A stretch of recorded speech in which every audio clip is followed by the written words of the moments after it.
출근길 묵상 365 2021년 7월 7일 세상으로 나갈 준비를 하고 있는가? 200만 명이나 되는 사람들이 뚝에 강물이 흘러넘치는 요단강을 배 한 척 없이 건넜다는 소식을 들은 가나안 사람들의 심정은 어땠을까요? 그들은 겁먹고 있었습니다. 요단 서쪽의 모든 왕들이 마음이 녹았고 이스라엘 백성들 때문에 정신을 잃었다고 합니다. 라합도 그 땅의 주민들이 이스라엘 앞에서 간담이 녹고 마음이 녹았고 정신을 잃었다고 말했습니다. 가나안 사람들이 이스라엘 백성들과 함께 하시는 하나님의 능력을 보았기 때문입니다. 라합이 너희의 하나님 여호와는 위로는 하늘에서도 아래로는 땅에서도 하나님이시라고 고백하는 그 하나님을 우리도 세상에 보여줄 수 있어야 합니다. 오늘도 하나님이 함께 하시고 인도하시는 우리 크리스천 직업인들로 인해 세상이 두려워 떨어야 마땅합니다. 우리가 어떻게 해야 할지 여호수아에게 배워 보겠습니다. 오늘의 말씀은 여호수아 5장 6절에서 12절입니다. 이스라엘 자손들이 여호와의 음성을 청종하지 아니하므로 여호와께서 그들에게 대하여 맹세하사 그들의 조상들에게 맹세하여 우리에게 주리라고 하신 땅 곧 젖과 꿀이 흐르는 땅을 그들이 보지 못하게 하리라 하시매 애굽에서 나온 족속 곧 군사들이 다 멸절하기까지 40년 동안을 광야에서 헤매었더니 그들의 대를 잇게 하신 이 자손에게 여호수아가 할례를 행하였으니 길에서는 그들에게 할례를 행하지 못하였으므로 할례 없는 자가 되었음이었더라. 또 그 모든 백성에게 할례 행하기를 마침에 백성이 진중 각 처소에 머물며 낫기를 기다릴 때에 여호와께서 여호수아에게 이르시되 내가 오늘 애굽의 수치를 너희에게서 떠나가게 하였다 하셨으므로 그곳 이름을 오늘까지 길갈이라 하느니라. 또 이스라엘 자손들이 길갈에 진쳤고 그달 14일 저녁에는 여리고 평지에서 유월절을 지켰으며 유월절 이튿날에 그 땅의 소산물을 먹되 그날에 무교병과 볶은 곡식을 먹었더라.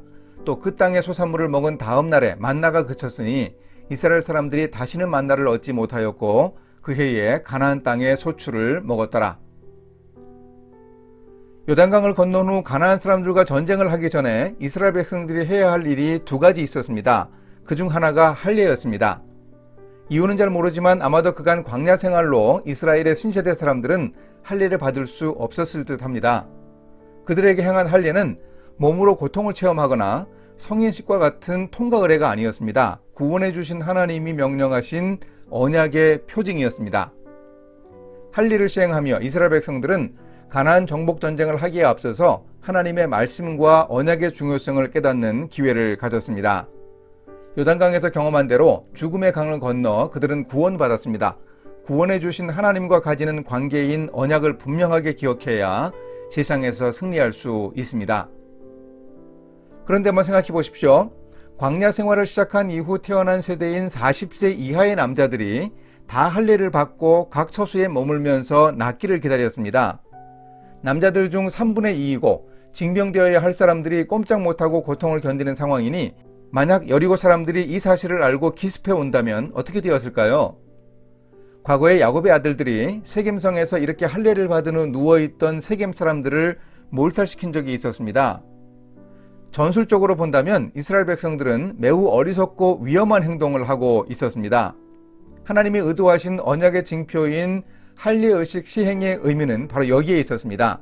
하나님과 올바른 관계를 바로 세우는 일이 군사적 위험보다 더 중요했습니다. 또한 이것은 하나님이 지켜 보호해 주신다고 믿는 시험대이기도 했습니다. 과거에 요단강에서 구원하신 하나님이 현재 길갈에서도 지켜주심을 믿어야 했습니다.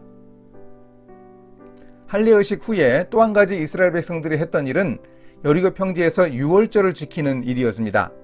출애굽할 때는 홍해를 건너기 전에 유월절을 지켰는데 이번에는 요단강을 건넌 후에 유월절을 지켰습니다.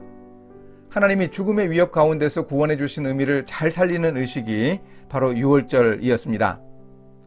그리고 이스라엘 백성들은 유월절 이튿날부터 그 땅에서 생산되는 먹거리를 먹었습니다.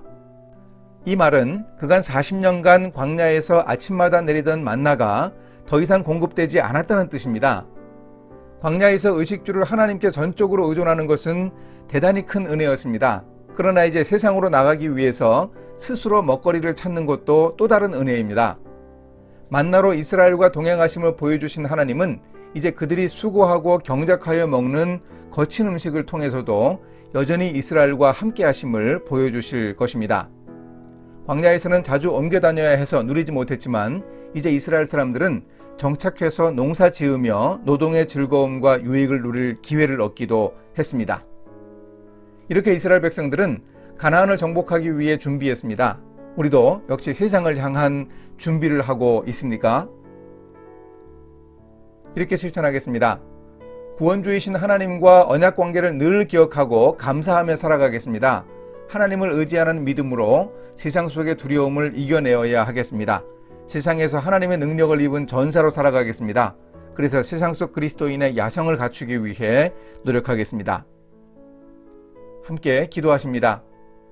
구원과 언약의 하나님, 우리의 삶의 마당인 일터와 세상을 향해 담대하게 나아갈 수 있는 용기와 믿음을 주소서.